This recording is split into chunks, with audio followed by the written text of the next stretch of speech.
Good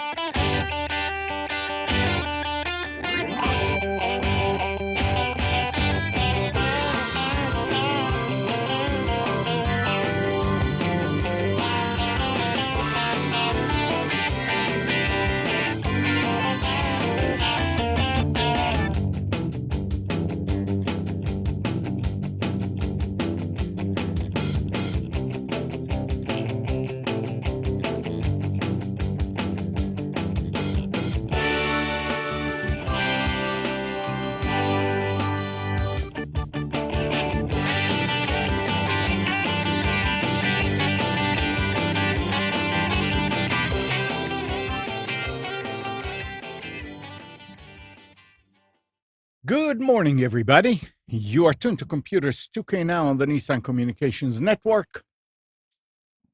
I'm Amnon, your host for the next couple of hours, along with Nick. Oh, hi. Oh, hi. Ohio.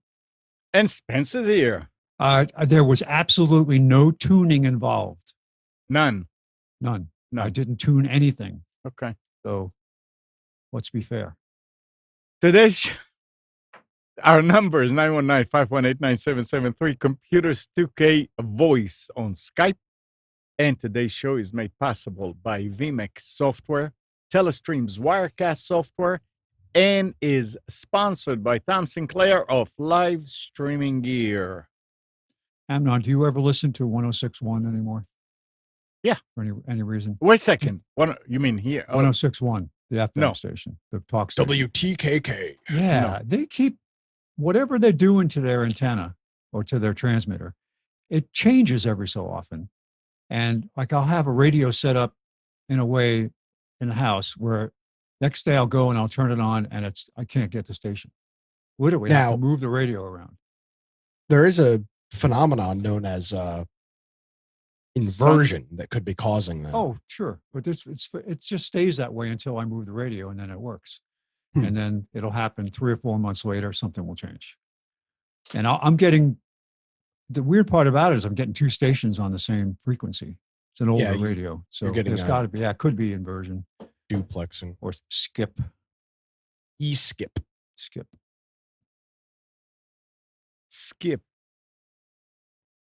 So what else is going on?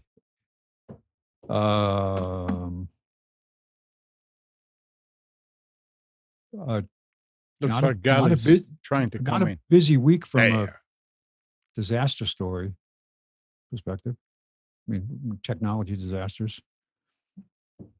Yeah. Hey, good morning, Gal. Good morning. Good morning. The president was here on Wednesday. That was pretty cool. Not really technology related, but Wilmington is now the first World War II heritage city in the United States. Wow. I saw it. I didn't realize it was the first one, but that was a big deal. Yeah, it's a huge honor to be part of that. Cool. Yeah. The Wilmington shipbuilders, they made like 200 boats during World War II. They were pumping them out like crazy. Were they a site that built the Higgins boats, or was that only in New Orleans? The landing craft. I don't know. I'm not that well versed. All I know is that a boatload of boats came out of Wilmington during World War II. The last time I spent any time in New Orleans, that's where they have the World War II museum, the one that Stephen Ambrose had sponsored. But the last time I was there, unfortunately, it was closed because it was during Katrina. Yeah. I would love to see that. Got to go back. Did you ever do the full tour of the boat? Of the USS Battleship? Yeah. Yeah. And one of the cool things about it is they still got the radio room set up.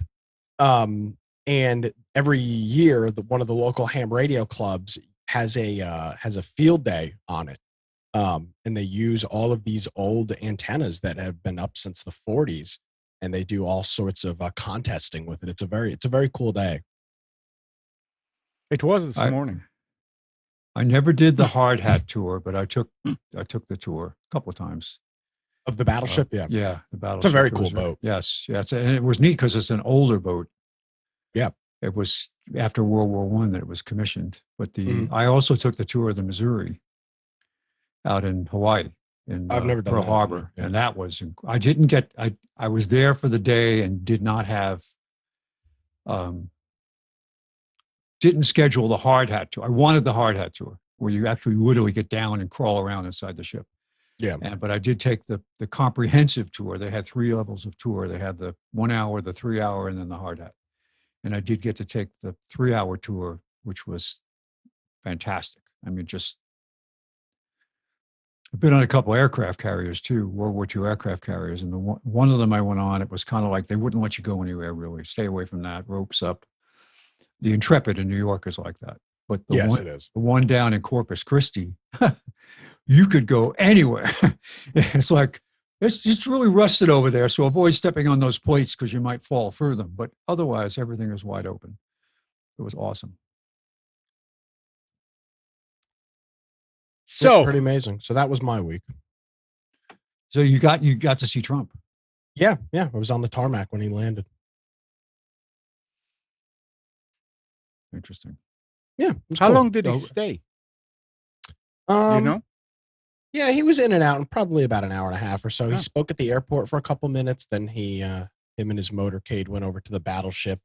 He did his little thing over there, dedicated it, and then came back. So he was in and out in probably an hour and a half. So the governor was there too to welcome him. No, of course not. The governor was protesting with breaking Yeah. windows in downtown Raleigh. He was too busy. Yeah, it was very, very, very cool. And hopefully it'll bring the battleship's been hurt in the past couple of years from a tourism standpoint. I mean, how many times can you go look at the same damn boat? So hopefully this will bring some new Do they stuff. still there. do the? I don't know if they're doing it now, but they used to have that light show at night. I've never seen it. I've never been there at night. So I don't know about that. But yeah. So and it's been closed because it's part of the state parks department, so it's been Oh. closed for this whole time. Which is we were supposed to. I scheduled an event to take place on it in supposed to be in July or June, and we had to cancel it because the boat was closed. So Park. Yep. Part of the park. Yep, it's part of the Interesting. parks department. Interesting. Or the parks and museums. That's all kind of one thing. Parks and museums are all kind of together, and it's part of that. So Mark Zuckerberg is telling Axios on HBO that Facebook is imposing new election rules to deter use of the platform to spread of misinformation and even violence, and to help voters see the results as legitimate and fair. The new measures announced last Thursday include throwing a flag on posts by candidates who claim premature victory, and forbidding new ads within a week of Election Day. There is, unfortunately, a heightened risk of civil unrest in the period between voting and results being called, he told them. you think? Well, he said, I think we need to be doing everything that we can to reduce the chances of violence or civil unrest in the wake of this election. But the thing about it is, if you heard, is they are forbidding new ads within a week. Another article was saying, yes, but they are going to leave any ads that were entered over a week before the elections in place, whether they have lies or no lies or whatever. They're And going there to you stay. go. That's the game. You know, That's the game right there. amazing. Yeah, so they're just not going to approve new political ads a week before the election. Yeah. And we're still, it's remained to be seen. Well, what I find so interesting about this from a technology standpoint and from a social media standpoint, are people really making up their minds based I off hope of not. Facebook ads? I feel like at this point, as toxic as the the elections have been recently, I feel I don't know anybody that's on the fence about anything. Like at this Right. point. I've actually heard people complaining, and this goes back a long time, about every year it's the independents that really make the decision, It's true. because Yeah. the 47% of the left and 47% of the right have know what they're going to vote. Yeah. It's who woos the independents, and that's where the political consultant class made all their money, because I can get those independents for you, and that's been blown up. The whole class of consultant are scrambling to try to prove their worth. That's why they're thinking that the polls are normalizing earlier than normally. It's like in the last week is when they'll get to be close, so that they don't lose their credibility. Because if they're way off, it's like the next election cycle, they're screwed. But this year, you see the polls actually changing already, the external polls. I don't know. And- I see the same thing that happens in 16. Oh, no, it's going to happen. It's just to a lesser extent, because when we were at this point in the last election cycle, it was Hillary was going to win like 98% assured. That's all. There was no, the numbers were so blown Right. in her direction. Only a few polling organizations were even giving Trump any kind of a chance. And so it's just part of that whole game they play. We'll wait and see. I think it's the same situation that was last time, where people that are being polled, not that the polls mean anything, but people that are conservatives that are being polled are not telling the truth. Oh, no, absolutely, for sure. Yep. Yes, true. And if those organizations would have learned from last time, they wouldn't even conduct a poll, because I guess they do it in order to get money from advertisers that go to their sites and all that, and to sell it to the news organizations. But I mean, come on,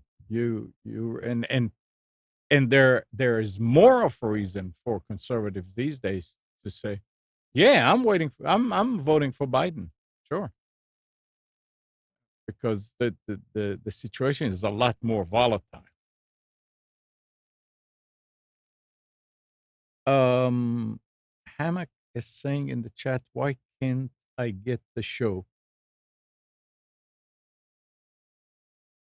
Are you not seeing the video? I mean, I see it. So. And I'm wondering if I'll go. I'm not out there now, but I'll go there and see. Yeah, it's one person. No, I'm You're looking fine. at it. Yeah. It's fine. It is. All right.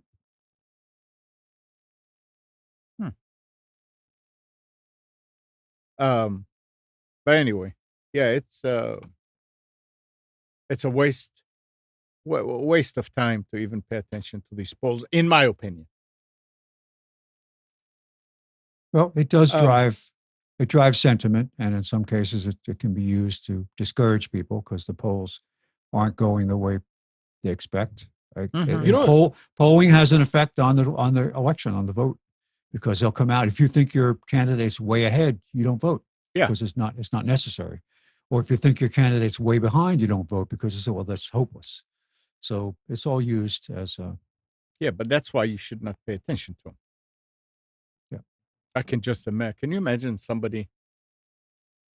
How are you going to vote? They're talking with friends and somebody, and he says, well, I'm waiting to read Facebook and see which way I should vote. Well, I wouldn't doubt there are people that do that. These people should be given the vaccine. I wish Mark Zuckerberg would not take any political ads. That would be the Right. humble thing to do. That will be perfect. None Yeah. of them should take any political ads. I agree. If they're so Yep. so damn concerned about fairness and whatnot, they shouldn't Right. take any political ads. Yeah, because they're going to put it there and then afterwards say, "Oh, we didn't know that it wasn't true. We couldn't find." Anyway, the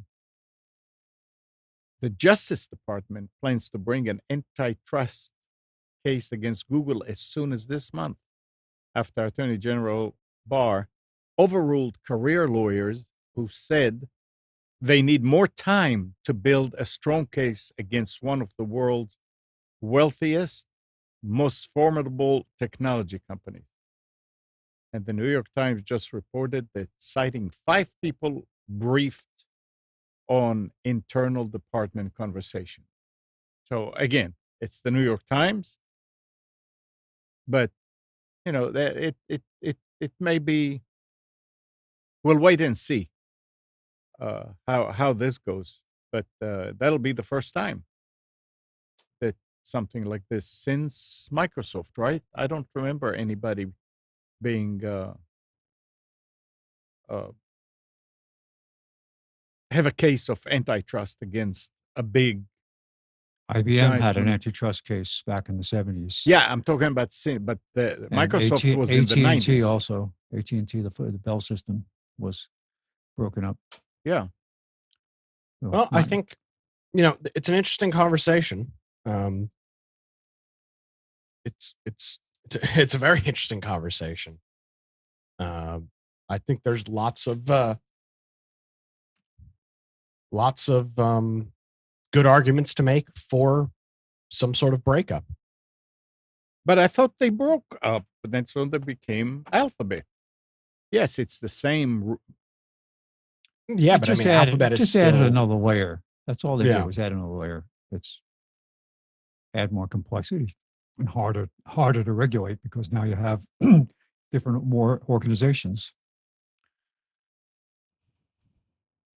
Well, we'll see what will come out of it. I mean, if it happens, it's probably going to be a long, drawn thing. But maybe it'll help. Maybe it'll make things worse, right? Isn't it interesting that in the same breath you can have damn the internet, boy, or thank God for the internet. Sure, It can turn as quickly as that. sure.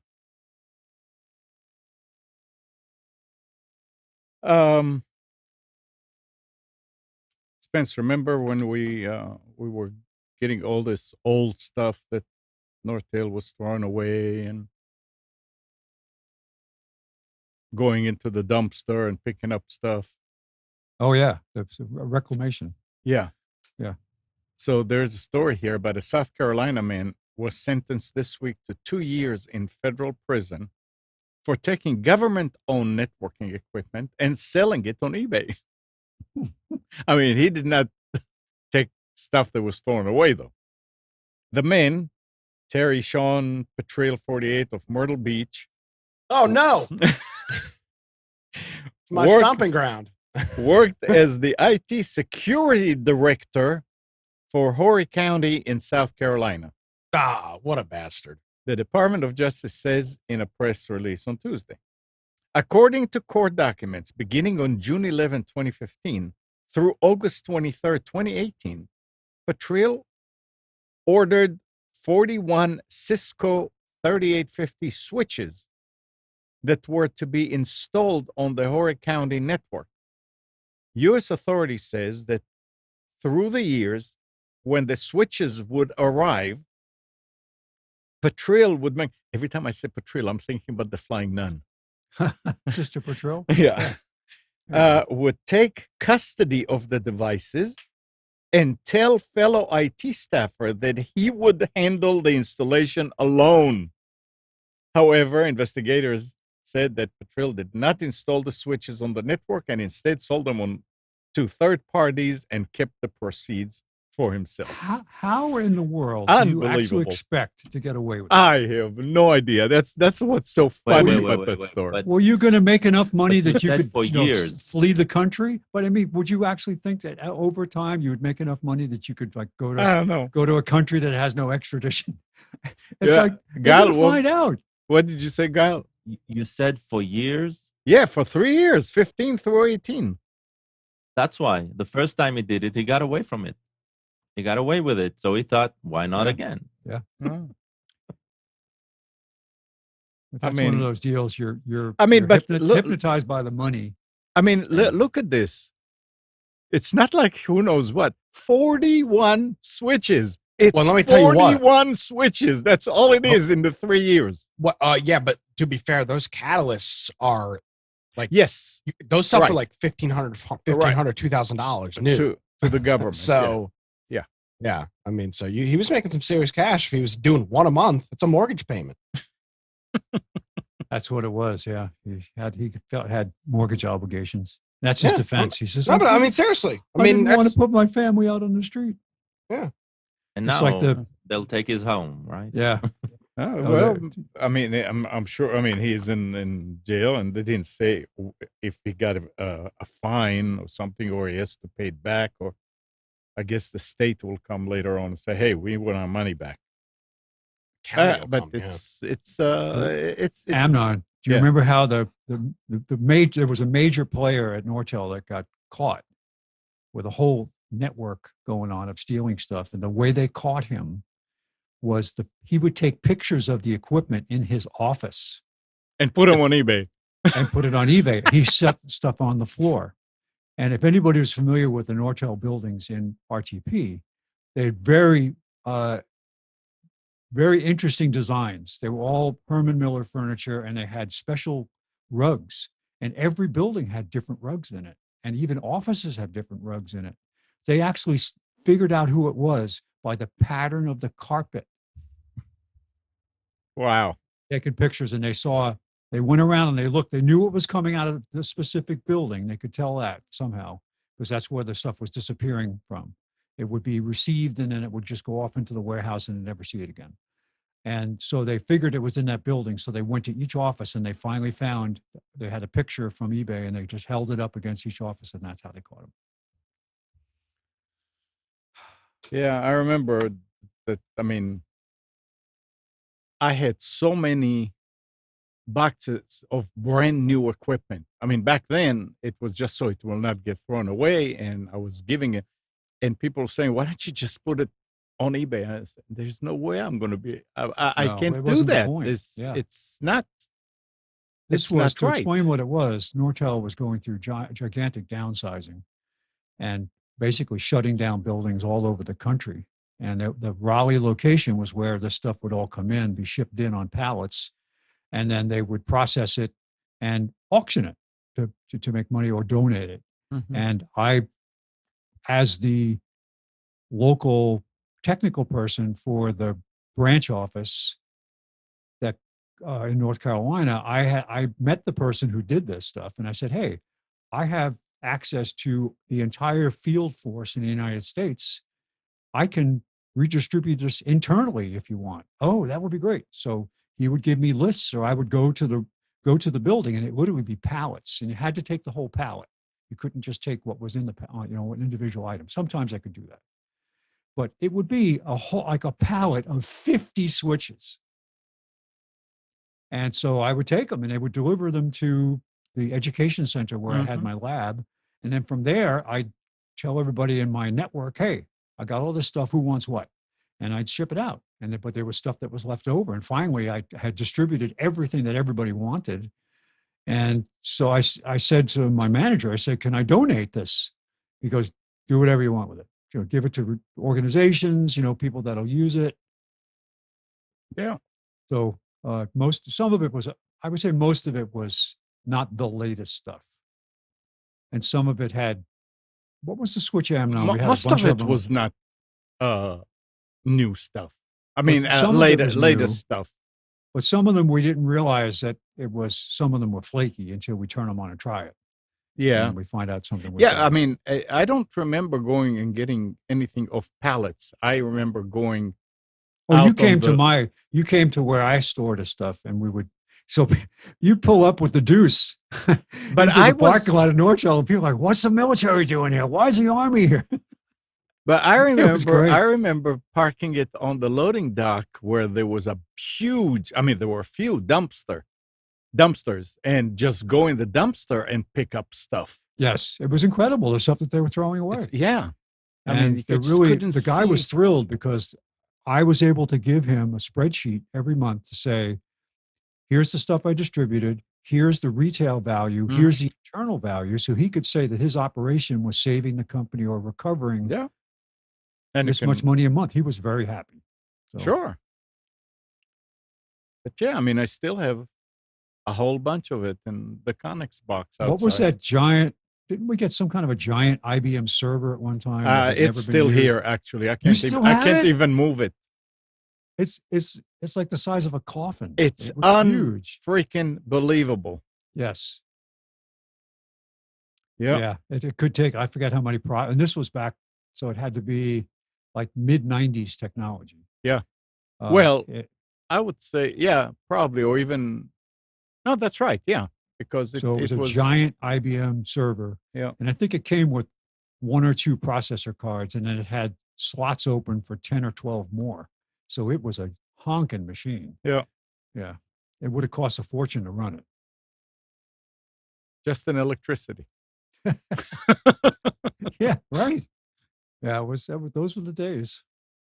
Yeah, every time I go in the garage and I'm thinking, I need to clean up.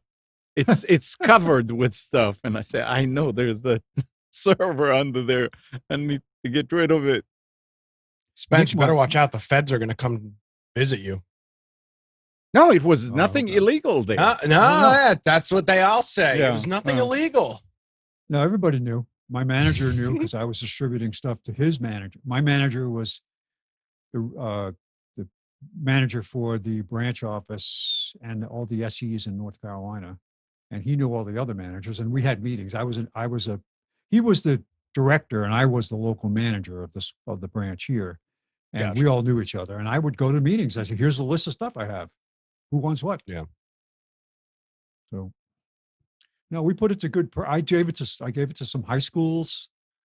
What was another? There was another not-for-profit I gave stuff to. I gave them those remote access boxes, the contivity. Yeah, the boxes, contivity VPN boxes. Yep. Yeah, I gave a bunch of those to a couple of not-for-profits. So It was put to very good use.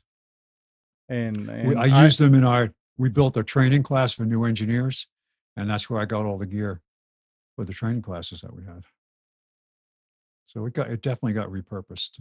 I remember that's when I had the equipment over at the data center at TW Telecom, and the air conditioning was right above the rack. And one day it started dripping. I mean, I didn't know, but I found out that, okay, something is not working now. Well, what's going on? So I went over there and found out that one of those switches, I think it was what was it? 450. No, the newer one, 420, something. I don't know. One of the bigger ones. It was a layer 3 switch. And it was dripping right over the connections, and it just it burned out. Yeah. So I ran home and I got another one and went ahead and replaced it. And then the manager was telling me, "So do we need to pay you for it?" I said, "No, don't worry about it. I mean, it happens. Just fix this." He said, "You mean?" I said, "Look, these are I did not pay for them. They're old stuff, so I have a few of them I can replace. You're clear. It's okay. I'm not going to ask for money." And it was so nice and handy to be able to run here and pick another one, go over there, replace it, everything back to normal. So it was put to good use instead of filling up the dump, wherever they were going to take it. Well, I'm going to speak on my behalf and Gal's behalf that I'm a little upset that we were never offered any of this equipment. You were alive then, Nick? What year were you doing this? 95. No. So- No, doesn't matter. It's the thought that counts, and you didn't think so. See, you actually were offered because you were going to get a rack and you wanted trays. Those trays came for that. I say, "Yep, you can have. How many do you want?" That's true. Mm-hmm. No, this is did you really. Did you get rid of the 10 meg switches with 100 meg uplink? I got rid of some of the stuff. I think that was in I think boxes. I've tried to got rid of convince I've been trying to convince Amnon to throw some of that stuff away. Yeah, I need to empty that box. I mean, it's sitting there, and I will never use it again. And I don't know anybody that can use it. Nobody will ever use it again. Right. Nobody will ever buy 10100 switches. Exactly. It's not even a 10100. Oh. It's 10 meg ports with a 100 meg uplink. Yeah. Yeah, there's literally zero use case for that anyway. Right. Exactly. That's the problem. But again, I can't Sell the just copper. put it in the trash. What? Sell it for the copper. Well, and again, I can't sell it. Well, I mean, I you can. never paid for it, so I'm not going to sell it. It's called capitalism. Well, but yeah, I mean that and there's a bunch of 450s and 350s, and And you have any contivities left? I don't think so. Maybe one. I mean, I Because think that was actually based on a PC chassis. You could convert that into I don't remember know. what the processor was, but you could actually turn it into make it into a server. there was a bunch of little. It wasn't, most of it was not really for a home user, No. because if you take one of those 350s or 450s, they had 3 fans in them. I mean, you don't put it at your Too house. noisy. Yeah, you couldn't have it in the house. So it was data center, and it was data center equipment for sure. I mean, you could look at it and say, yeah, that's for data. And I did back then. I remember talking about it on the show on the radio. That was back when Well, we were on the we radio. put the word out over the air that Yeah. we were donating and stuff, and people that's how were we coming and getting. So it was. Now, fun. let me ask you this then. So let me transition this into something more modern. Yeah. Why does this not see? Why does this not happen now? Right. What bit the business infrastructure has just changed so rapidly that these companies don't see the use in having their stuff floating around like they used It's to. interesting, like you say this, Nick, because there is a difference between the way this stuff was sourced. It was stuff that was written off. The stuff that the donations I had gone to before I knew about this, I had gone to the company to look for donations for different people, and there was no vehicle to give them new stuff because of the accounting issues that it created. But So not they even would new stuff. Yeah, but what the new stuff, we figured out a way to do it, and they were happy with it. But there was no program per se. Although, from a sales perspective, I used to donate stuff all the time to labs because it was a sales incentive. I went to the IBM Kirkland PC acceptance lab where they actually tested. They had a direct connection to Microsoft, and they would load OSs on new Lenovo laptops and computers to test them, acceptance testing for new models before they were introduced. So I dropped off a couple of gigabit switches there back, oh gosh, a long time ago, to help let them use it in their lab to build their environment. So that was where we were trying to promote the use of the switches inside of IBM and other places. And to kind of build on that original story, though, so this guy in Horry County was ordering switches and then flipping them. But what is that? I can guarantee you what that government's actually doing when they replace those switches. They're throwing them in the dump. Yeah, Yeah, they are, and they shouldn't. Yeah, but they are. Yeah, But there is some kind of accounting thing that stops them from donating because there's something about whether that's why a lot of stuff gets crushed at IBM. When I worked for IBM, I worked in Manhattan, and they had we were in the same building as field engineering. At the time, I was working for office products. It was a different set of products.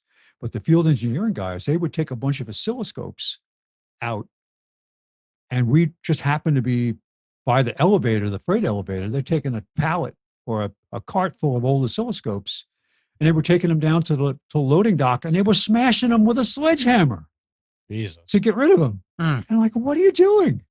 Well, that's what we have to do.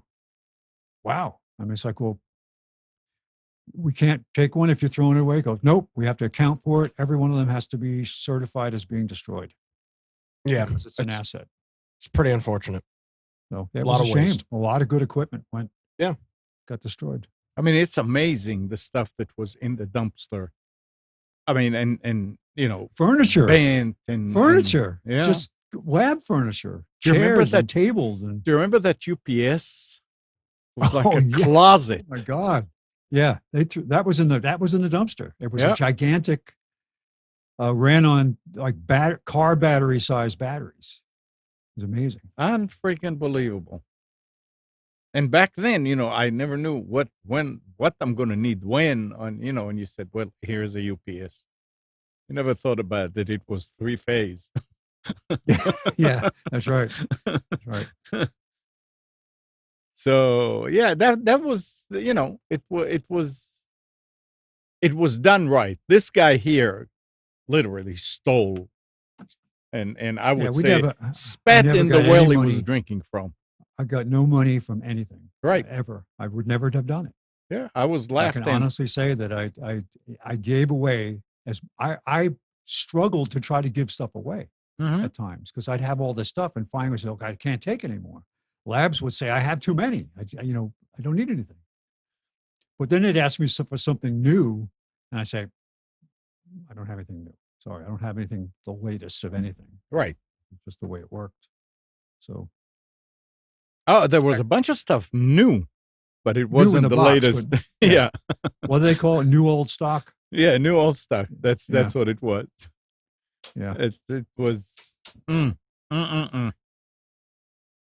But these were the days.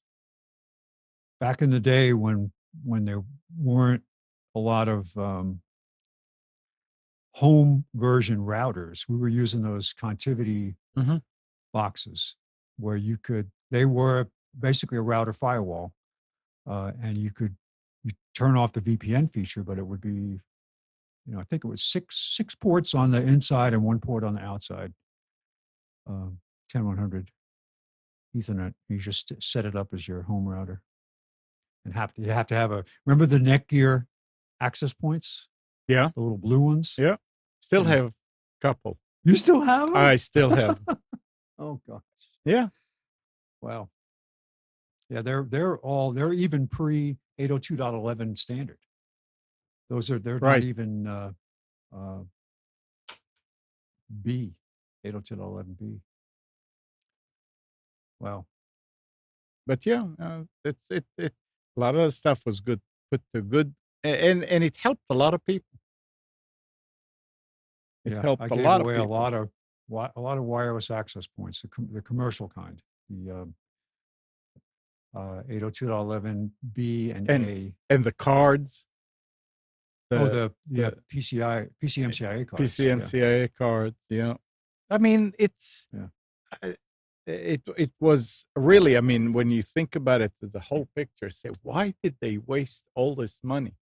But they didn't. They did. They bought it because for. they got a write-off. Yeah, They yeah. actually they got they got a double write-off because they wrote it off from an accounting perspective, and then they got the satisfaction of knowing that the stuff was repurposed Mm-hmm. in a good way. So Yeah. with the reports that I give them monthly. So it was interesting. Anyway, here's another good story here. Lenovo has released a ThinkPad with Red Hat's community Linux Fedora. First in this new Linux-friendly lineup is the X1 Carbon Generation 8. It will be followed by forthcoming version of the ThinkPad P1 Gen 2 and ThinkPad P53. While ThinkPads are usually meant for business users, Lenovo will be happy to sell the Fedora-powered X1 Carbon to home users as well. The new X1 Carbon runs Fedora Workstation 32. This cutting-edge Linux distribution uses the Linux kernel 5.6. It includes WireGuard virtual private network, support, and USB 4 support. USB 4 support. The Fedora version uses the new Genome 3.36 for its default desktop. The system itself comes standard with a 10th generation Intel Core 1.6 gigahertz i5 with up to 4.2 gigahertz with turbo boost. I mean, we're talking here about a laptop. This processor boasts 4 cores, 8 threads, and a 6 megabyte cache. It also comes with 8 megabytes of RAM. Now, unfortunately, its memory is soldered in. While that reduces the manufacturing cost, Linux users tend to like to optimize their hardware, and this restricts their ability to add RAM. You can upgrade to the 16 megabytes, of course, when you buy it for an additional $149. For storage, the X1 defaults to a 256 gigabyte SSD, but you can push it up to 1 terabyte SSD. That upgrade will cost you $536. So they don't say how much the machine will cost, but those. If you have Well, to it's on ask, their site. if you have to ask how much it costs, you can't afford it. What'd you say, Gal? 12. It's 1,287 for the 16 gigabyte one. Oh, okay. And let's see. Yeah, their site has it. And that's for the Fedora one, right? Yeah. So I mean, that's the expensive one. I don't see the 16 gigabytes with Fedora. I see it with Windows. Oh, that's the Yeah. X1 Carbon. Yeah, the X1 Carbon Gen 8. Yeah, interesting. Well, it says build your own. That means that you can customize. So Yeah. let's see. Yeah, you can take. I this- customize.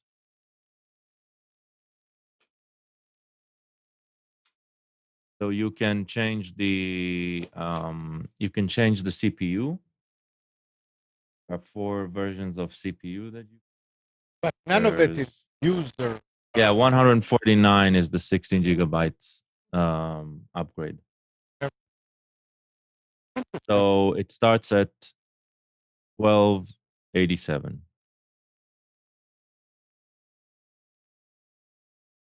And it will ship in 3 weeks. Price sound okay? 3 weeks is pretty good in today's world.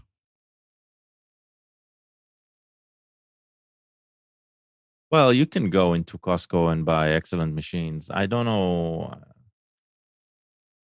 I mean, I know the office stores, they have some sort of shortage of shipment of equipment, but the offers that you get at other locations are also well, and there's still a lot of stock. So Oh, Costco is great. It's just that they don't have a lot of low end stuff. yeah, low end, you're right. Yeah. I've looked there a couple of times for people who are looking for kind of a little bit better than entry level laptops, and they have great stuff at good prices, but they just don't have entry level, which I understand. I'm not saying it's bad. I wouldn't, like, if you go there for appliances, I don't want to buy an entry level appliance. So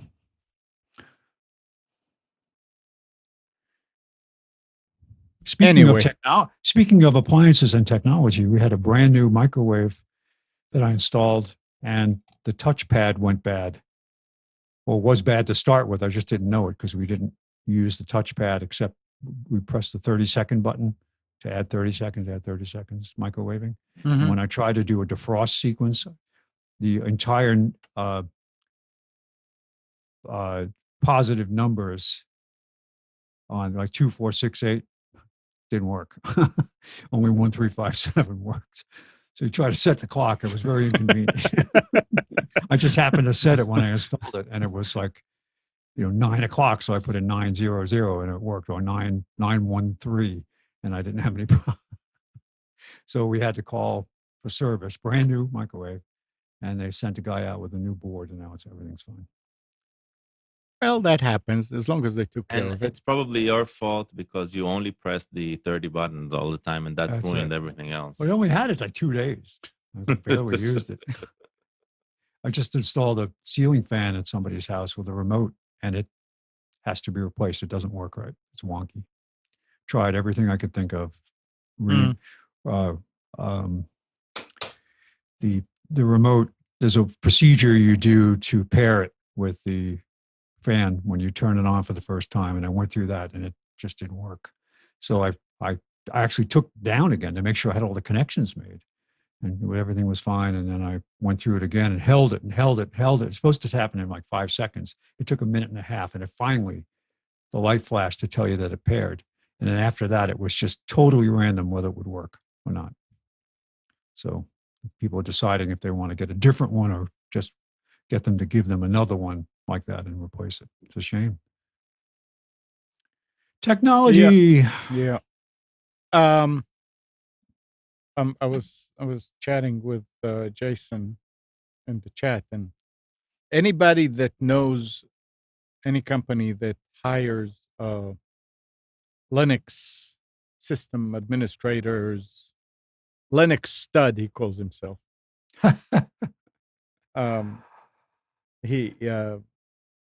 Jason Dirtbag in the chat is looking for a new job.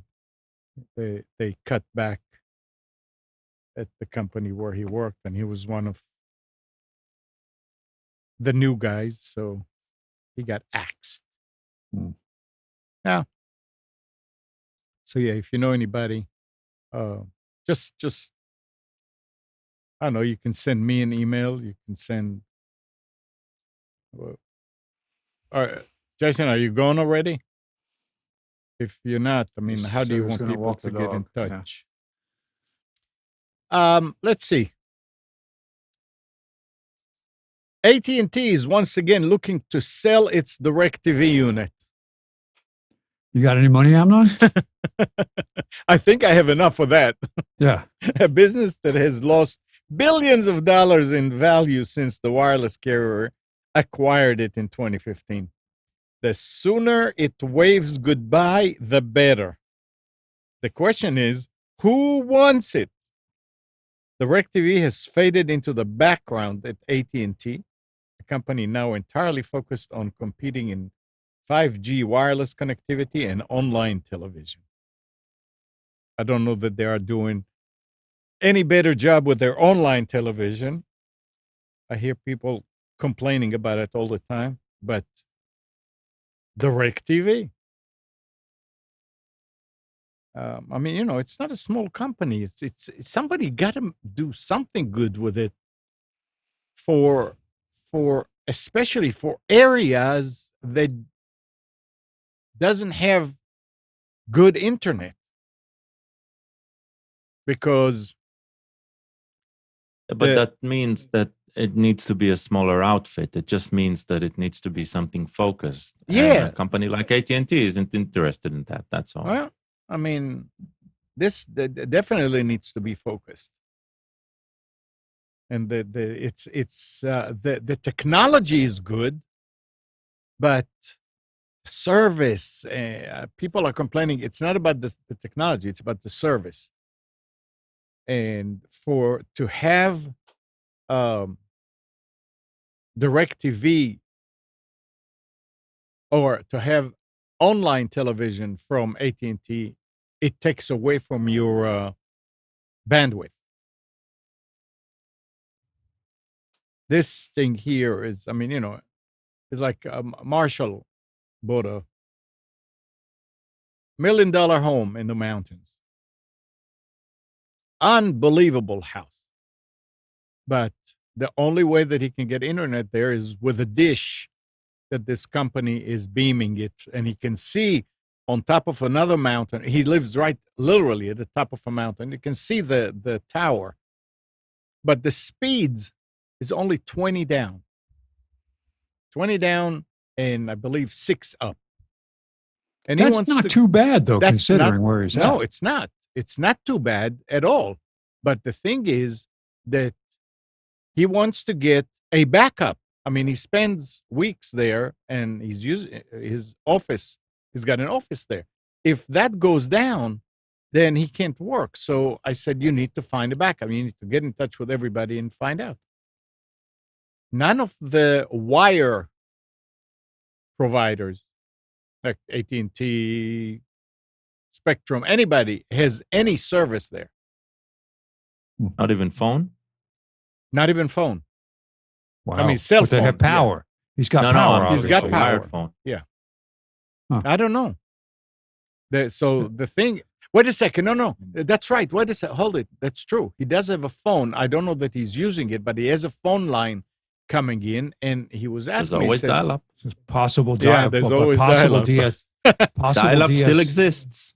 no, but possible he's- DSL. now, no, they don't. That's what I told him. I said, if you have a phone line coming in, then you should be able to get DSL from AT&T. No, the provider, I don't remember. No, Well, I'm there's not talking about DSL. I'm talking good old Yeah, dial-up. modem dial-up. Yeah. It still exists. Yeah, I know. 56K. Yeah. Yeah. So now he's looking into Sending emails one letter at a time. Hughes. No ISDN. No ISDN. No. Yeah, and I doubt that technology exists in rural areas. There was a I- time. No. Well, I don't know if it's like that now, but in the late '90s, the Utilities Commission was saying that that AT&T has to provide ISDN anywhere anybody wants it. They say we don't care how many miles you have to run a line. If somebody is asking for it, you have to provide it. Well, it was never about the lines. It was about what's at both ends of the line. No, I understand, but Right. the line had to be clean. I remember when I had ISDN here, the technician that I was talking with was saying that they can only run 4 ISDN in a 50 pair cable. So they can only use 4 pairs in a 50 pair cable because it radiates and I don't know. ISDN is still pretty widely used, surprisingly, for radio. By radio stations, yeah. Yeah. Yeah, because it's A lot good, of it's clean. It's nailed up reliable. A lot of Yep. studio to transmitter links Mhm. run over ISDN, and lots of remote shows. Is that still run considered? over ISDN. Is that considered a conditioned line? Yes. Well, it's Yeah. conditioned because because of that they cannot use more than so many pairs in the cable. Well, right. Yeah, that's why the 50 So- pair limitation. Right. Yeah. No, I understand that.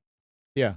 The But and there it is depends on the 50 pair cable you're using and whether there's twists or not in it. And because older 50 pair didn't have any twists. did not have any twists. Yeah. Right. I don't know, but the thing is that the way that I understand is there is no such thing as reduced speed if the line is noisy. It's either on or it's off. So if it works, it works. If it has any kind of noise, scratching, bad connection, it just won't operate. But so anyway, so Marshall is looking into HughesNet, into Starlink, anybody that provides satellite. Why not cell phone? That's the other thing that he's Yeah, I mean that's a looking- no-brainer. I know. If he can see the tower, he'll have He- some kind of data connection. He changed his plan to unlimited, Yeah, there you and go. he's Problem solved. using it as the main, as a hotspot. And I told him, I said, well, I mean, what you can do is you can just get another phone, another line, But you can buy a you can- hotspot. leave it. Yeah, but I don't know if they let you do it the hotspot unlimited. I have no idea. Yeah, they still offer that. Okay. Absolutely. Yeah. But I said, if you're using the phone and you need to leave and the wife is there, you can't take the hotspot with you. So even if you buy another line, it's cheaper than any of the other solutions. Correct. So he's looking into all that. But it's interesting that how we start talking about DirectTV. I mean, this will be perfect. TV and so I got him to cut the cord, Gal. He got one of those antennas.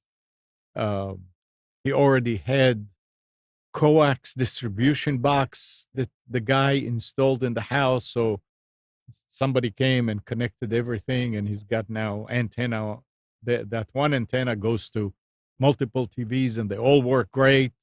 So it's he so he canceled the TV from the internet provider, which he had before, and everything is cool. It's just that he's not happy with the speed. And I said, well, that's it. You're in a place. It's probably going to come. I was reading yesterday about Starlink was working at 60 down. Now they went another step and they put more satellites up there, and they said that the beta testers are saying that now they're getting 100 down. I would love to test Starlink. Yeah. It's an Elon You need- Musk, You it's need a gonna work. 10-foot dish on the roof. No, the dishes are crazy That's small. amazing. It's amazing. They're smaller than like DirectTV dishes. Yeah, it's crazy. I remember somebody giving me a satellite dish when I was moving from upstate New York. A friend had a 10-foot satellite dish, the original, and gave it to me. And I brought it down with me, and I gave it to a friend who lived in rural Franklin County, who installed it. And back then, I think, what was the maximum wattage on a satellite antenna? It was like 5 watts. So that was, you needed a 10-foot dish to get 5 watts worth of, because now the satellites are 25, 50 watts, something like that, much higher wattage, and you can have a tiny little. Was that the dish. C-band, or that was a different? I don't remember. It was, I think he had, I'm trying to remember what the receiver looked like. Nah, it doesn't matter. I mean, it's the. I mean, when he got it, it worked. It's just that he wound up not using it really, because it just it was too expensive or something. No. But So yeah, they're trying to sell it, and they really don't. Like I said, who would want it? so I didn't get to do specials today, but if you want, I can actually go and look at. You want me to look at Amazon networking releases or something like that, or that's up to you. Oh, we can go through like. You're gonna have to share your screen. Oh, how do I do that in Zoom? First of all, Amnon needs to approve that. Remember? It's somewhere, somewhere at the bottom. But if you're are you using XSplit? No, I don't have it. I'm just using this. I'm just using Zoom's virtual background. I mean, bring up the screen that you want first. I'm on it now. Yep. Let's see. At the bottom there's the green one. I think that's the one, right? Share screen. Yeah. What do I need? Host has disabled participant screen. Wait. So I need to click there, and you need to make a change there. Hold it. Let me look. Do I have to share the whole screen, or can I do portions of it? You can share a window. Okay, I'll make the window smaller. That'll make it a little easier. The things that checked there, it says one participant can share. The second. Multiple. The first thing says one. The second one says multiple participants can share simultaneously. And the last one is advanced. There's something about only the host or all participants. Maybe it's in the settings. Oh, don't worry about it. Yeah, that's one. That's the one. You see, Got it. only host and all participants. Who can share? Middle. Share. But Go down. That's who can share. That's only host. The other one is all participants. Yeah, that's it. All right, try now, Spence. Woohoo! No. Yeah. I got it. Okay, here it comes. There. Now I can't see what I'm sending though. Yeah, oh but no! I see see it's on your screen. Okay, I got it. So this is actually in Amazon. They have a new releases section, and you can click on different technology for new releases. And I do have the fake spot. The reason you see the numbering is overlaid with a checkbox and a rating number. I do have fake spot running on here. I probably should turn it off. Okay, leave it there. Yeah, I'll leave it there. Okay. It just means that the 5-star review there, don't trust it. Yeah, That's don't all. trust it because it's not enough of them. It said. Yeah, I went in and looked. You can actually go in and click on it and find out why it gets an F. Spence, just be careful what you're clicking on because we can see things. See things? I mean, your pop-ups and all that kind of stuff is Oh visible. no, there was nothing. So There's nothing there. I just want you to know. Yeah. All Okay. right. So that's a this special is new stuff? releases coming, or new releases in computer networking. So they may not necessarily be new products, but they're newly carried by Amazon. They've got a first one here is it's a Super Boost Wi-Fi extender signal booster long range coverage wireless internet amplifier. So it's $39.94. Let's click on it and see here what it says. But this Kind of is range over that. completely wireless. It has to receive it wirelessly, and then it. No, it's got an Ethernet port on it. Oh. It's got an Ethernet port. It's 5 working modes. So it probably works as a repeater. It probably works as an access point. It probably works as a converter, Wi-Fi to Ethernet. So all of those different modes work. It says 15 devices with 2 external advanced antennas, 5 working modes, LAN Ethernet range booster. So it says seller approved by Fake Spot. It's just a rating part of it is not. Let's see here. Easy setup, long range Wi-Fi, super 3D long upgrade antenna, and build quality. Well, that's relative. Interesting. So, yeah, for $35, it's configurable. Right. It's unbelievable. And $9, I should say. Yeah, pretty good. I wish so I I was, wonder if you can bring Ethernet to it through a wire and then redistribute it, or is that? Oh, I'm saying it probably works as an access point too. Yeah. So you could set it up if you have a wire running to a room in your house. You just put this out there instead of having another wireless router. You could just put this out there as an access point. Although most wireless routers today have access point mode, some of the ones I have, you had to go in and configure them that way. Turn off DHCP and plug it into the switch side, not into the internet side. But this would make it very easy. Yeah. Yeah.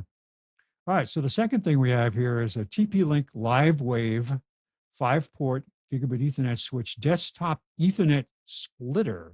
And what caught my attention is what do they mean by splitter? Well, it's a switch, isn't it? Well, theoretically, but a splitter means it goes one to many. A switch is not one to many. Only on broadcasts. A switch is one to one.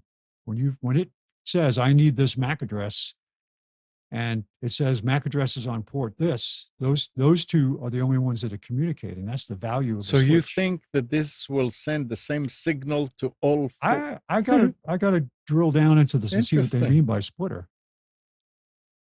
Let's see if I can find something. Interesting. that Well, actually I talks think about they're it. using the word splitter here really One to many. Loosely? Yeah. loosely because they're just targeting people who are not necessarily Technical. savvy, but they're looking for a solution. The So unwashed. when they'll search Ethernet splitter or something like look that. what- or look network True. what- I think splitter. you're right.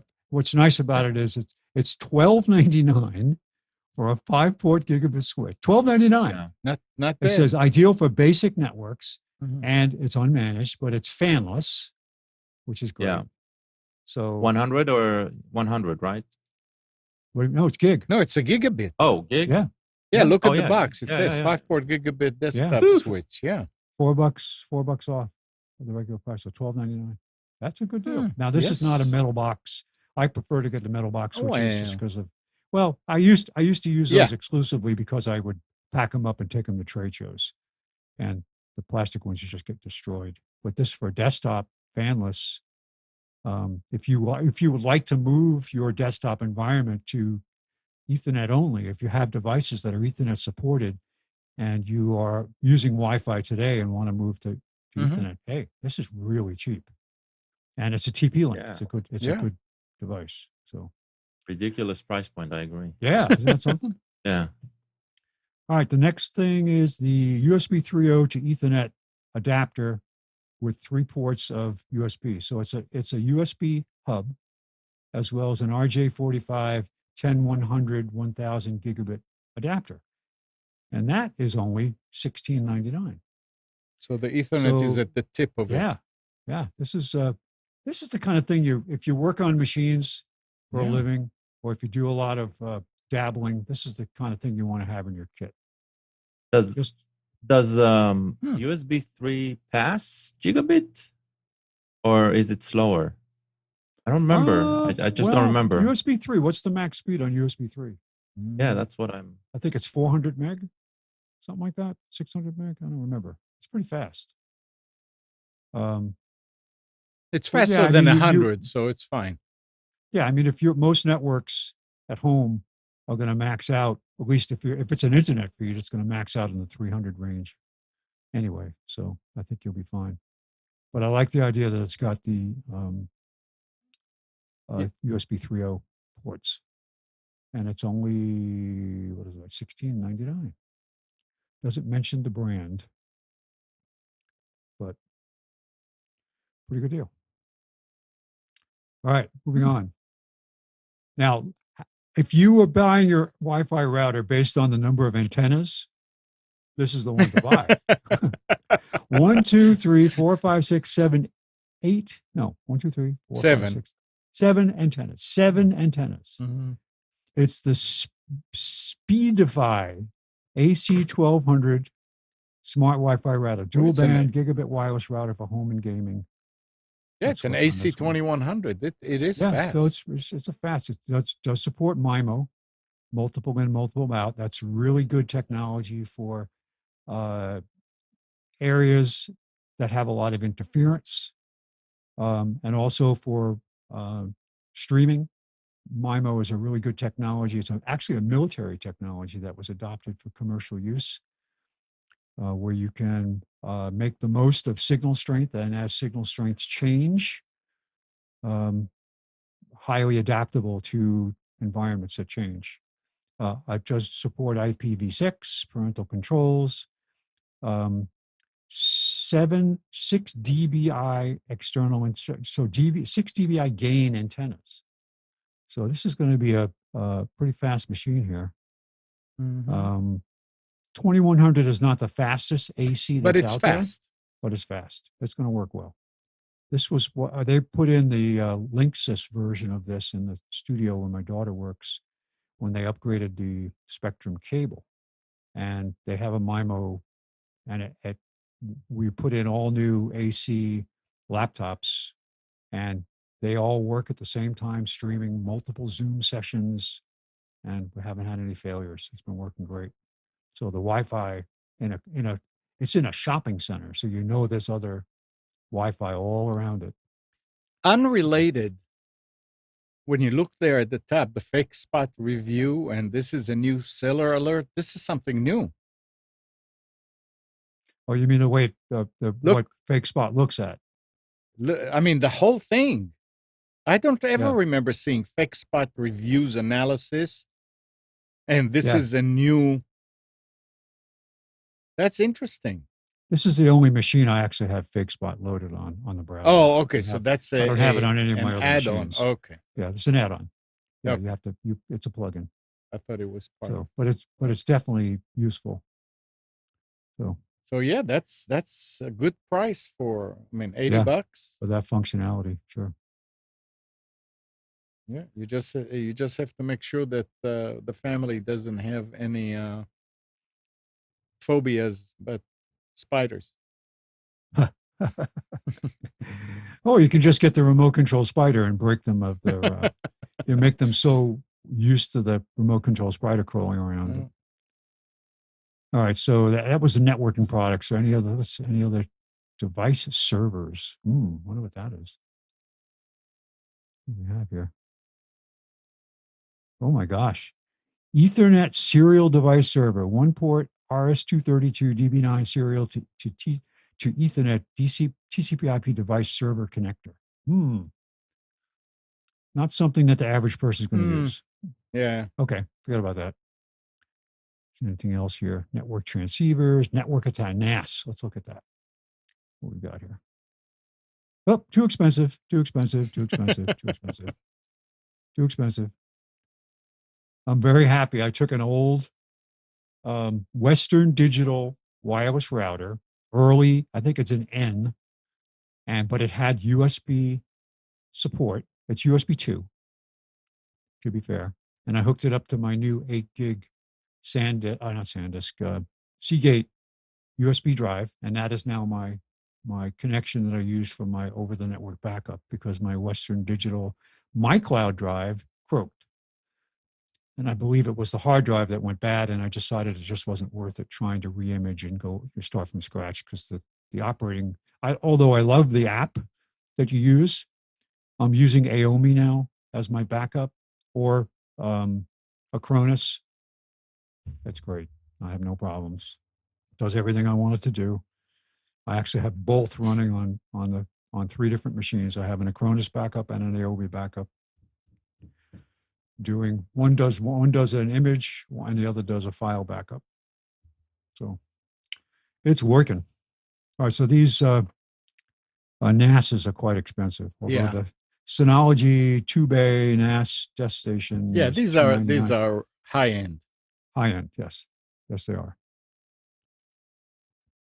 And repeaters, routers, streaming media players. What could there be new? Let's see, streaming media players. What could actually be new? It's going to be all Roku and, well, I take that back. What's this one?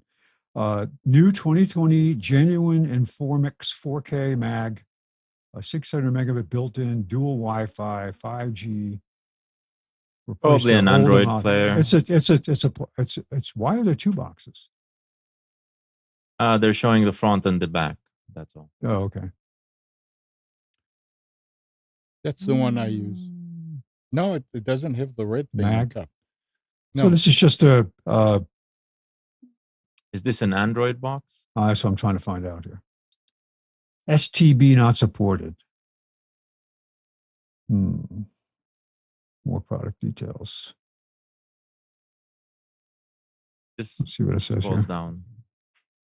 Yeah, it doesn't say. I'll click There's a Linux icon. It probably runs some sort of Kodi fork or something like that. Yeah.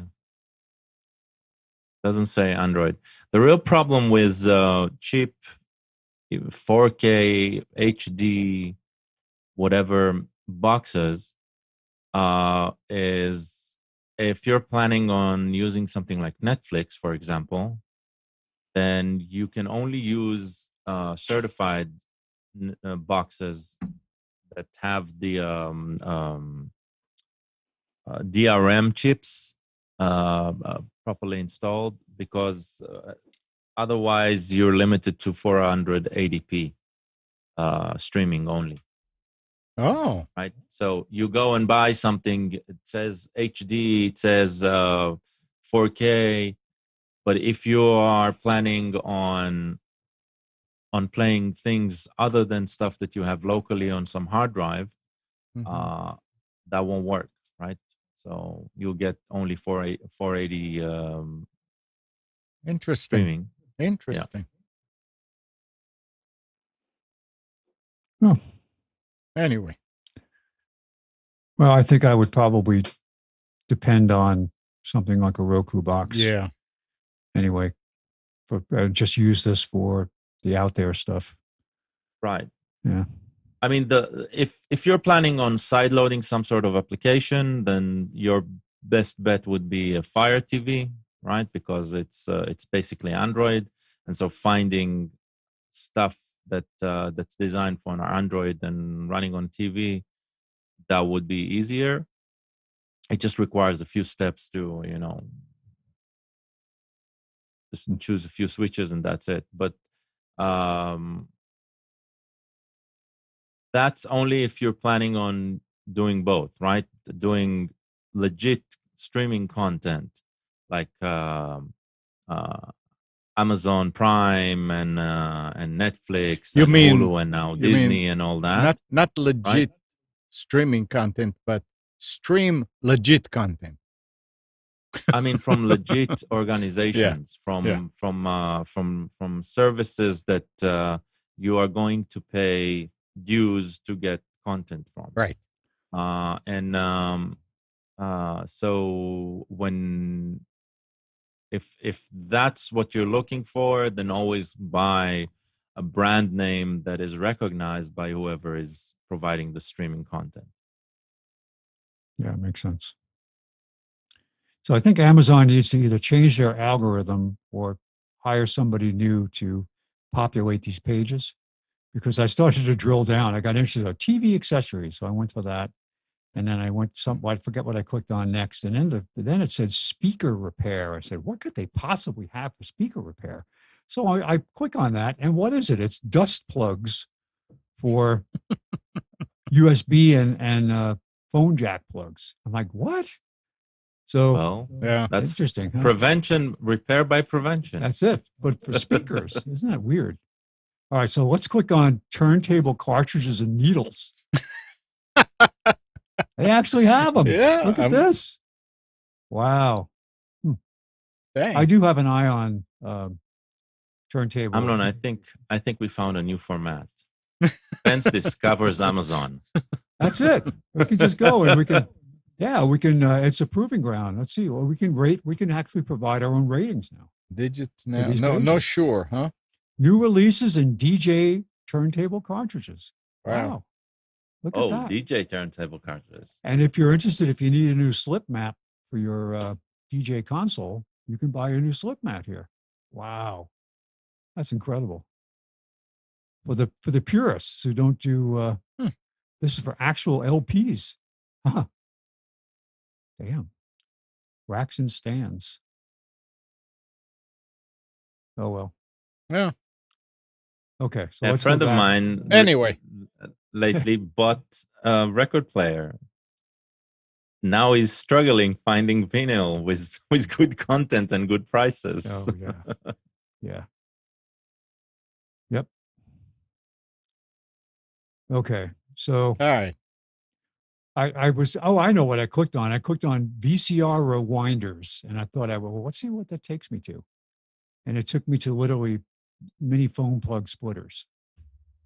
And that's what said, well, how does that fit? Well, Oh well. I mean, talking. Are you done?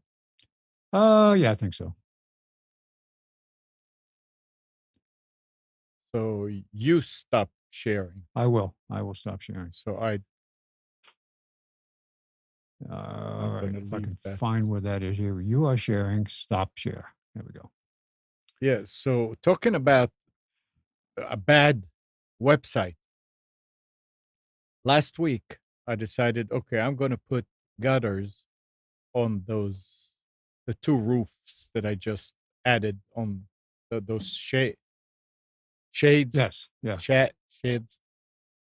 So, you go online and you try and find. And okay, so they had it over at Lowe's. And I ordered, but Lowe's screwed up and they're calling me about this is ready and this is ready. This is not going to be ready. I said, no, I want the whole thing at once. So I went to Home Depot. And the same 10-foot gutter that is 6 something at Lowe's on the Home Depot website is $49.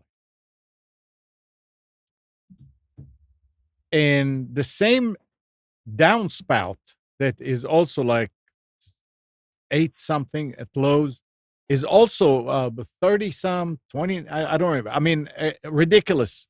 So I went to the store and I'm looking and I see him there. There's a gutter, brown gutter, and it's only 618, and there's a downspout.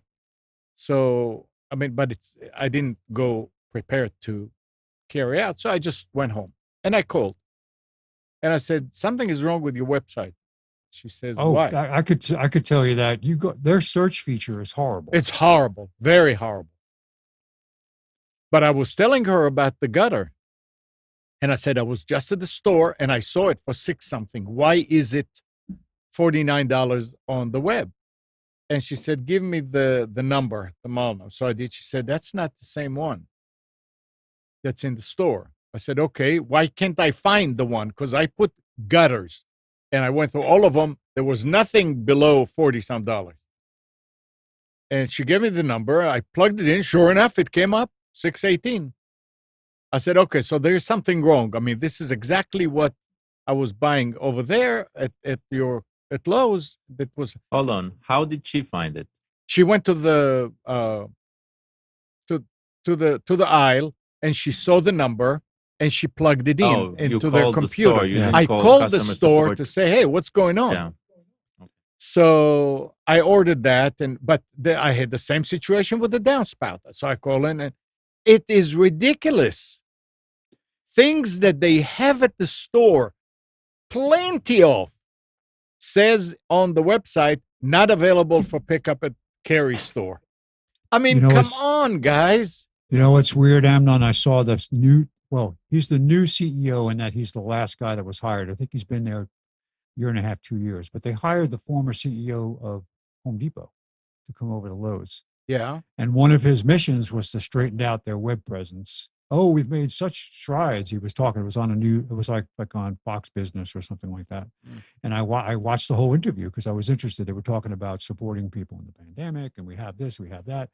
And I really liked the guy. I had a great background, but I'm thinking as I'm watching this interview, I'm going, you haven't fixed the webpage yet, because I search on that page all the time. It's ridiculous. If you don't know, you can put in a very specific search, and it will come back with something completely wrong. Completely unrelated.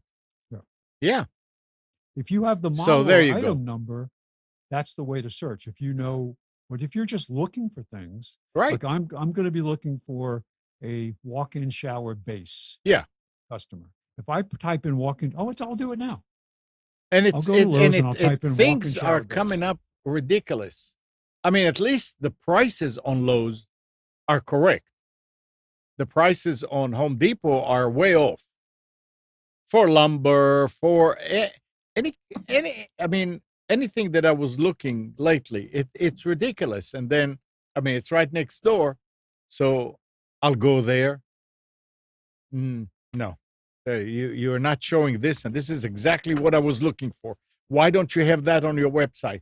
It was screws. There was 1.5 inches. No, we have the 2-inch and we have the 1 inch. Well, where's the 1.5 inches? Doesn't even show up. And that's frustrating when you shop online, and when they try to tell us go online and order it online and use us online and all. And you say, well, I wonder how many other places are. And what would have happened if I ordered that gutter for $49 because I'm dumb? Will it be the exact same thing because they said that they had so many available at the store. But when I was at the store, there was only one brown 10-foot section of gutter. One. Yeah. So what? They would sell me that one for $49? I mean, I say, how would that work? I did a search on walk-in shower base. Yeah. And I'm in the right place, but it is not showing what I'm looking for. And I know they have it. Yeah. This is showing very high-end, very expensive kits. And I'm looking for a single stuff that they have in the store. It's somebody who is not doing a good job with the website. I mean, it's a team. I don't think it's a one person, but They are not doing a good job on the website. Absolutely don't. So I would say don't believe the prices that you see there. Well, I use it for searching, and I've come to know that I have to try different ways to find the stuff I'm looking for. Yeah. Because it all depends on, and it's always worth it to drill through the suggestions, because sometimes you actually stumble across what you were looking for in the first place. Right. But I mean, when you spend a lot of time online and then you realize this was a waste of time, so unproductive, I'm going to end up going to the store, write down all, because I wanted everything to be there. I didn't want to go in the store, but I ended up going in the store anyway. It's funny how I'm looking at these products that they have on the website, which are none of them are available in the store. But at the bottom of the page, it has customers who searched for walk-in shower base also viewed yeah, walk-in shower bases. yeah. I mean, What they have in the store. it's just ridiculous. Yep.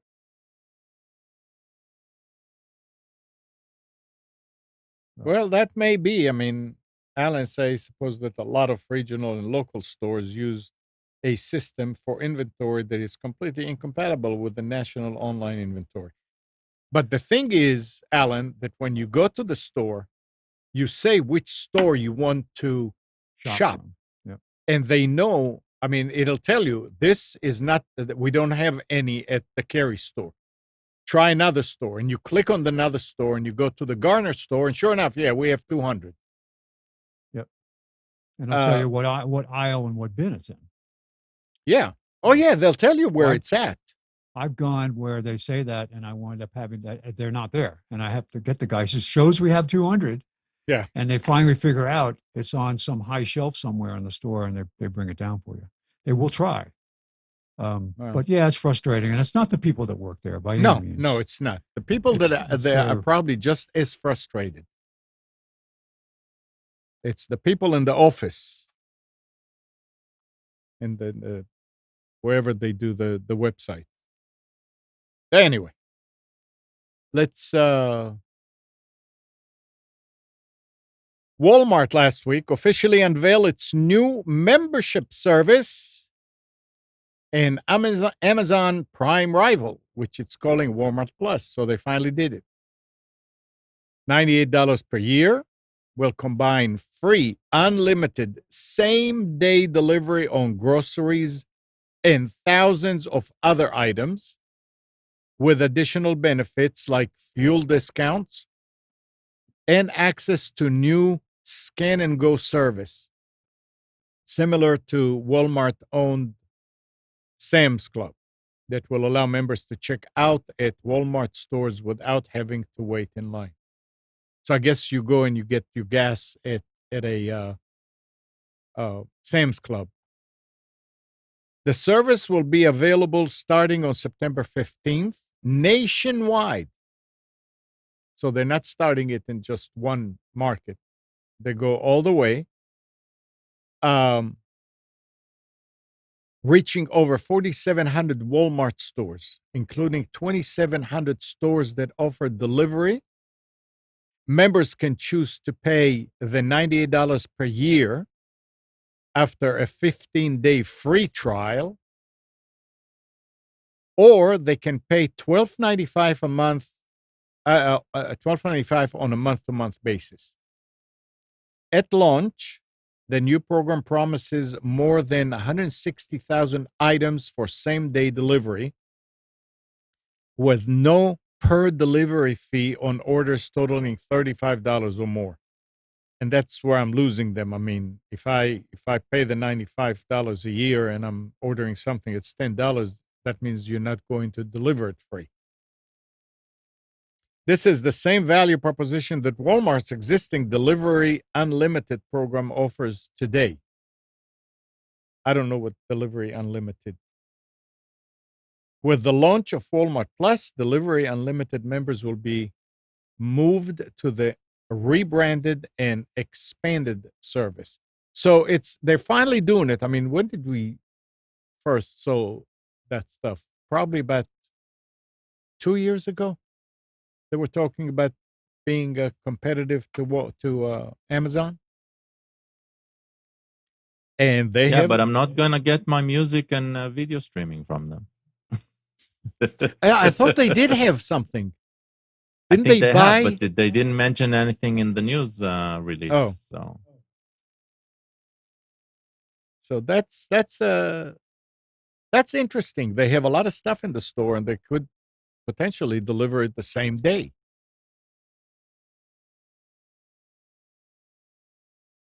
So that's Walmart.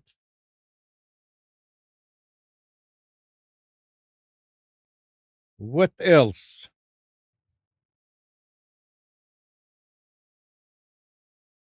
Let's see. Where did Nick go? I saw him walking around in the background. So with all the problems with Microsoft and that JEDI, the Pentagon said Friday it will stick with Microsoft for a major cloud contract that has been disputed in court for months.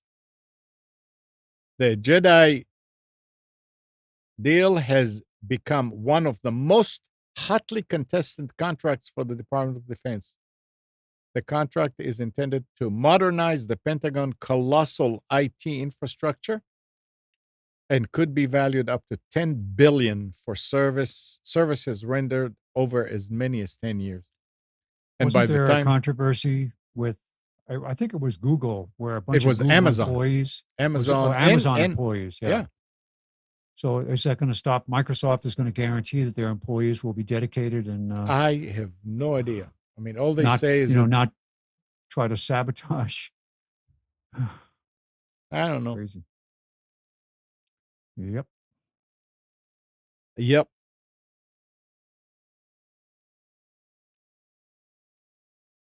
I don't think we talked last week about my experience with cutting the cord.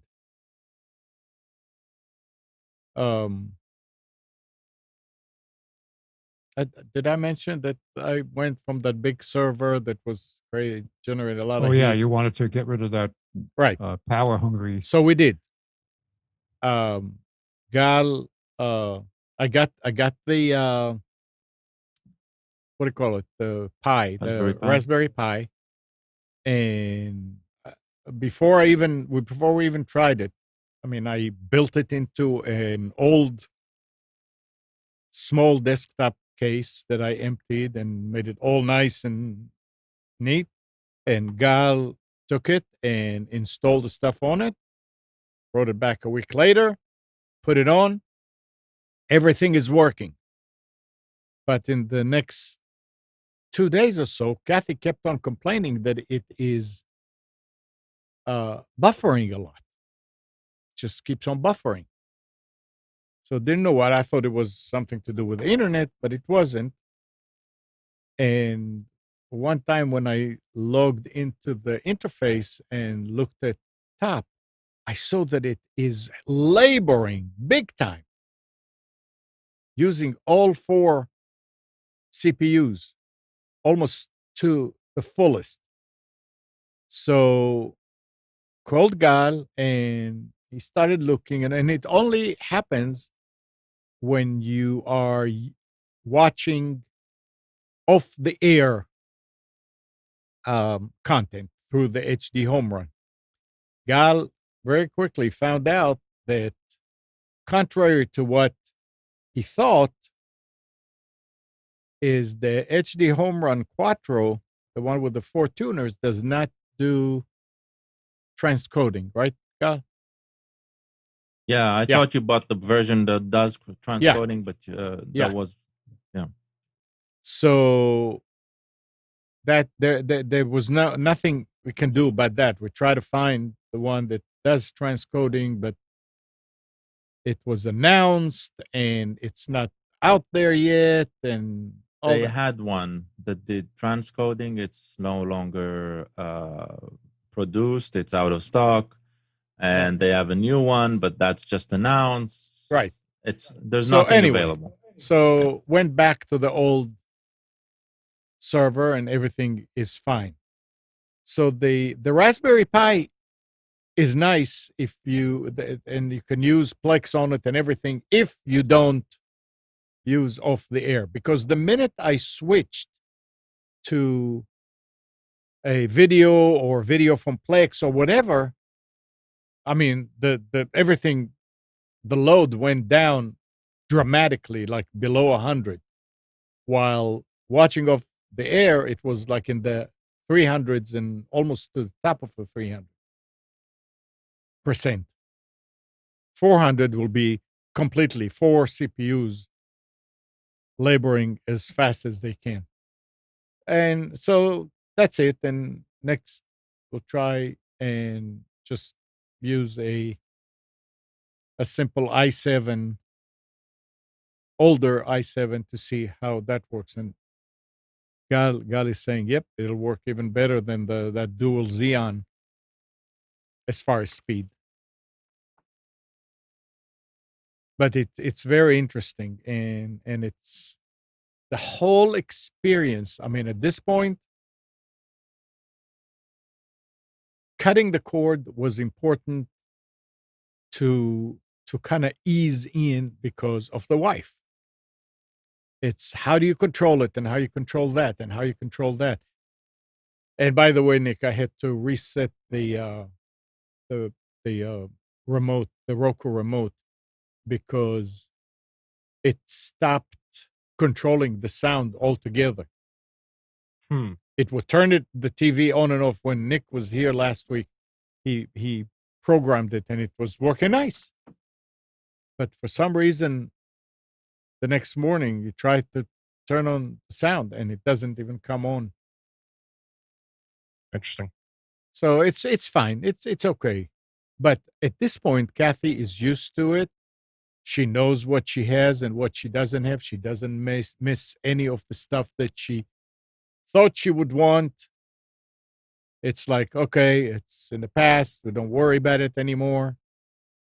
And everything is working really, really good. And you were right, Gal, because today when I went into the porch when it was real hot, this morning was 62 degrees outside. When I went into the porch, it was normal. It wasn't really hot.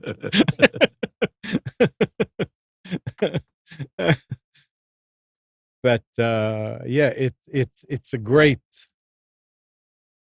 thing. Robert is saying RAM is more important than processor. Well, I got what? Not for transcoding. Yeah, because I mean, and For I encoding. did get the 8 gigabyte Raspberry Pi, not the 4 gigabyte. Now, So surprisingly enough, the Raspberry Pi 4 does have encoding built into its CPU. The Mhm. problem is that Linux doesn't have support for that, and so a lot of the software that this is an ARM-based processor, right? Right. So a lot of the software that is written for the Raspberry Pi Linux, Raspberry, doesn't have the ability to make use of that feature in the CPU. And probably it has to do with the fact that Raspberry Pi 4 is rather new. I mean, I think it's less than a year out. So it's all about just maturity. I believe in a year, 2 year, Raspberry Pi will be able to be like a standalone Plex with encoding, dealing with that. But at this point, it's not there yet. Not as a media server. It can be a lot of other things, but not a media server that needs to do transcoding. If you can do without transcoding, yeah, Right. not a problem. As you said, all of the pre-recorded stuff, everything that has been transcoded offline, right, where nobody was watching it, it dealt with it, right? That you got the content. Yeah. But, yeah, it's only when the HD home run is in the picture. yeah, And it's that's- only when you were consuming live and needed to transcode live. Right. Yeah. What'd you say, Nick? But you'd also run into a problem if you had multiple people streaming content, I would presume, as well. If you had 4 people streaming content, you'd probably also run into a similar bottleneck. Not if they're not transcoding. If they're transcoding, yes, but if they're not transcoding, it will deal with it. Not a problem. This I'm saying from all of the different forums and stuff, Reddit threads about it with people's experience. Transcoding, yeah, takes it to crap, but as long as no transcoding is happening, it can deal with a lot of streams. It's not a problem. Especially the 8 gig one. I mean, that's huge improvement on any 8 gigs. I was running my server up until recently on 8 gigs, right? Not a problem. Yeah, so maybe if I take out, I have 16 gig in that server. Maybe if I'll take 8 out of it, it'll not be as hot, because those memory modules are very, very get real hot. Could be. Or just put it over to that desktop like you've been talking about. Yeah. We'll see. We'll see. I told Gal, I said, well, it's all a learning curve here. You find out. And he said, yeah, but that was an expensive lesson. I'm sure you've had more expensive lessons in your life. Right. Exactly. So it's fine. I learned about that Raspberry. I never had my hands on one. And it's interesting the way that it's built and all that. And I'm sure I'll find good use for it. But that's not it. So I would like to throw back to a conversation that we had many months ago on this program. Yeah. About a whole home wireless speaker system. We looked at a couple of different options, and there's Bose makes a system, and then we found some Anchor makes a couple of speakers that sync together. But I believe the winner is going to be, and has been for me so far, is just using the Amazon devices. Let me tell you what. Have. Let me tell you what Marshall found. He wanted one. Sonos. Yeah, the Sonos are too expensive. I'm not spending that kind of money. Sonos is like 5 times more expensive. Okay, well, they work fine, but I'm not spending 8 times. I'm not spending $3,000 on a speaker. So keep going. So the Amazon. So I've got a big Amazon in the living room, the tall one, and my living room and kitchen are connected. It's all open, and then I've got a dot here in my office, and then I have a dot in my bedroom. My house isn't that big; it's like 1,100 square feet. When you say a big one, you're talking about the Echo, the original the big Echo, the tall one, right. the one that's like the size of a 2-liter bottle. Right. Now I use Spotify as my music player. Mm-hmm. I pay for it. That's what I use. And in there on Spotify, when I open it up, I can choose, because I've got all of the accounts linked and I've got Spotify linked. I have a device that says everywhere. And when I click everywhere, it sends it to all 3 of my my 2 dots, and then my full size Echo device. Oh. And it's all in sync, and it works really well. It's got some issues like anything else, but for now, that's what I'm going to run with for a whole. And again, this is just using Spotify. I haven't really tried it with anything else. Mm-hmm. I don't know how it works, so I guess I can check real quick. I don't know how, like my podcasting app, I'm not sure it works with that. Let's see. Yeah, it does. It's let's see. I can Chromecast it to. But this is nice because it's existing technology that you have at home, and you just figure out. Yeah. So the caveat is that it works specifically with Spotify. It works with other things as well, but it works with my Spotify because I have my Spotify linked to my Amazon account. Mm-hmm. So those devices can talk and know that they exist. So it's not the most versatile solution in the world, but for most people, I would assume that use Spotify, it seems to be working pretty well. Now, if you hear it from 2 different ones, let's say you're in a place where you hear a dot and you hear, are they perfectly synced? They're synced. I mean, I haven't I haven't had them next to each other, but I've been walking around the house and at no point does it ever sound. Yeah, I'm sure they're either perfectly synced or they're so close that unless you had them literally next to each other, you wouldn't be able to tell. Because I did it for the first time yesterday, and I was walking around the house cleaning some stuff up, and at no point did I notice the songs were out of phase or anything like Okay. that. So, yeah, I mean, it wasn't the, It's not like watching, off the air TV and cable TV, and you have Yeah. that delay. It's not like that. Right. It sounds like it's from the same source. yeah. And when I was shuffling through songs pretty rapidly, at one point I lost one device, so I had to start and stop it about 3 times for it to come back. But yeah, I mean, it worked. It wasn't for an already existing solution. Really, the only other option is, as Amnon said, Sonos, Bose, and then of course the other option is to physically wire speakers, which I have absolutely zero interest in, will not be doing. I cannot understand the premium on Sonos. I do not understand how these guys exist. Because they can, I guess, if they're that expensive. It's probably, I don't know anything about them. They've been around for what? For 8 a long years, time. something like that, Yeah. right? And they were always like They're really no different than ridiculously Bose. Yeah. expensive. They're no different than Bose. Oh.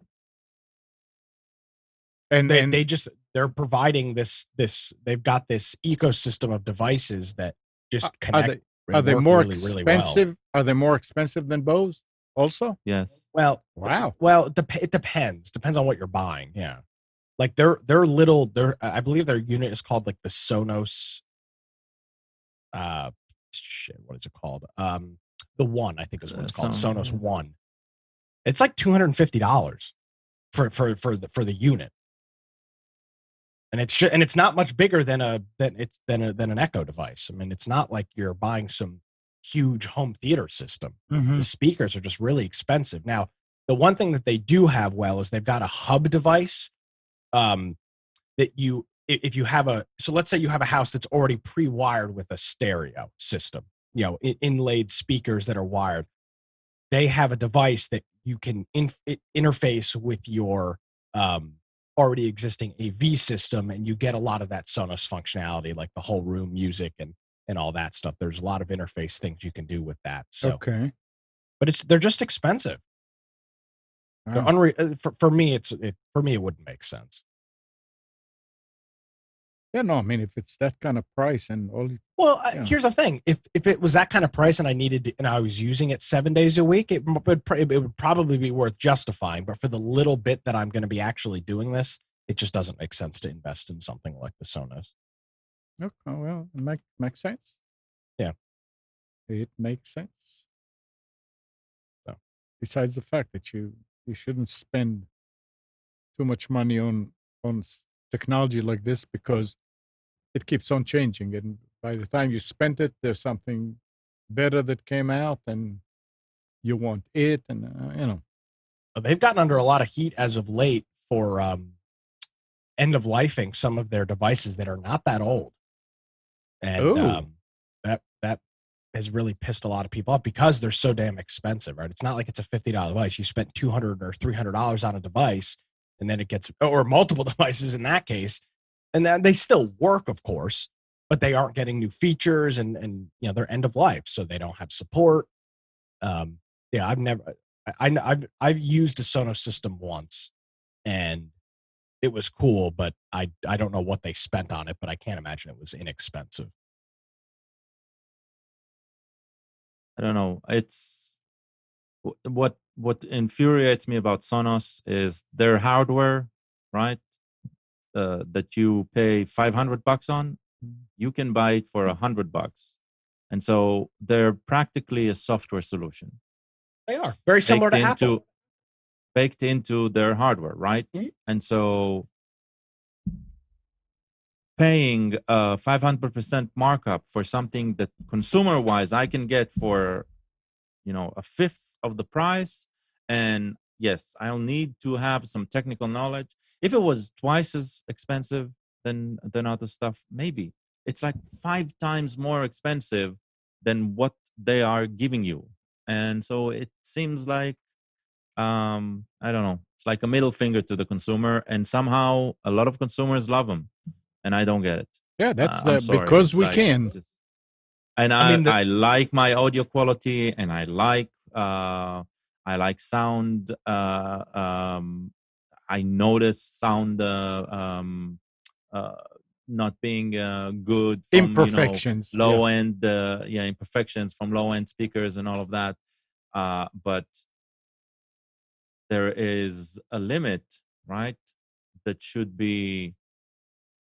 It's like catering. It's a bit like the new emperor's clothes, right? It's like it's something. It just anybody who are in a house that I see Sonos, and not only that, when I see a Sonos in a house, I usually see more than one item, right? Because the moment when you buy a $500 speaker, it is not stereo. It is a single unit, right? It does not have spatial sound. So for Sonos, you need to buy two of them items at least, right? To get stereo sound. And the people who buy them, they are like, this is the best thing, give me more. Well, the cheapest Sonos soundbar is called the Sonos Beam, and it's $400.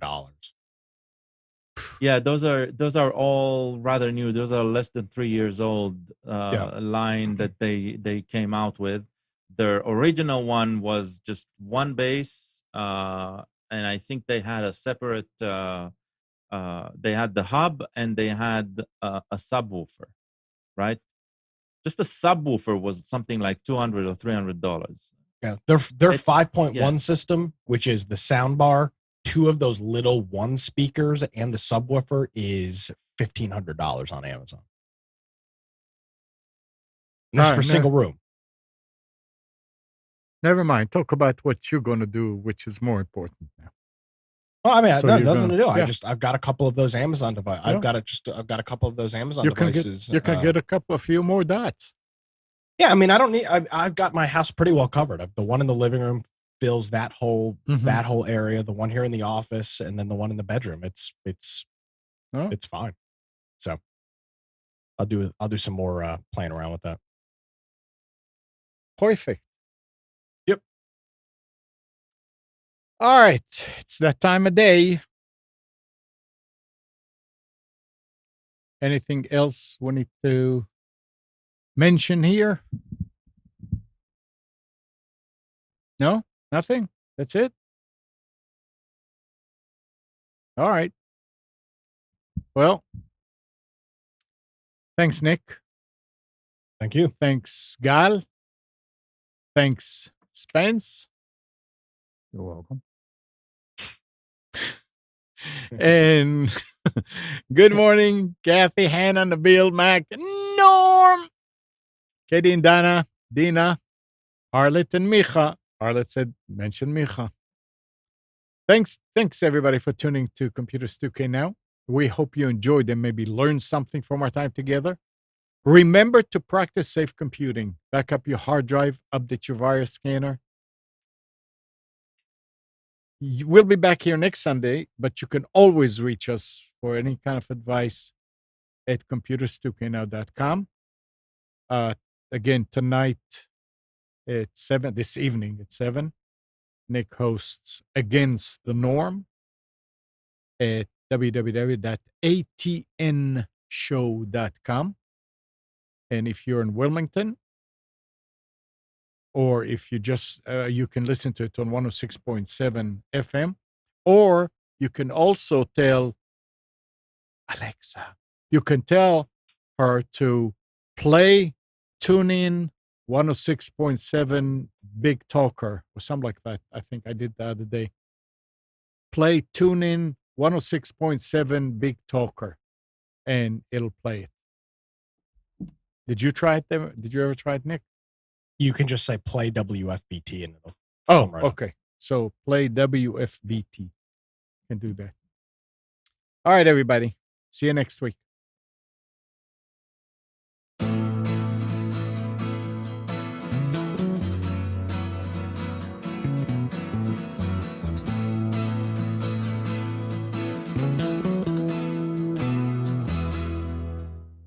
You are tuned to the Nissan Communications Network. If you tuned in too late, you can always watch each program in its entirety or download an MP3 audio file of it in the archives section at nissancommunications.com. Don't forget to subscribe to our YouTube channel, follow us on Twitter, and like us on Facebook. Sponsored by Telestream's Wirecast software, StreamingGear.com, Carolina Apparel, and DeltaForce.net.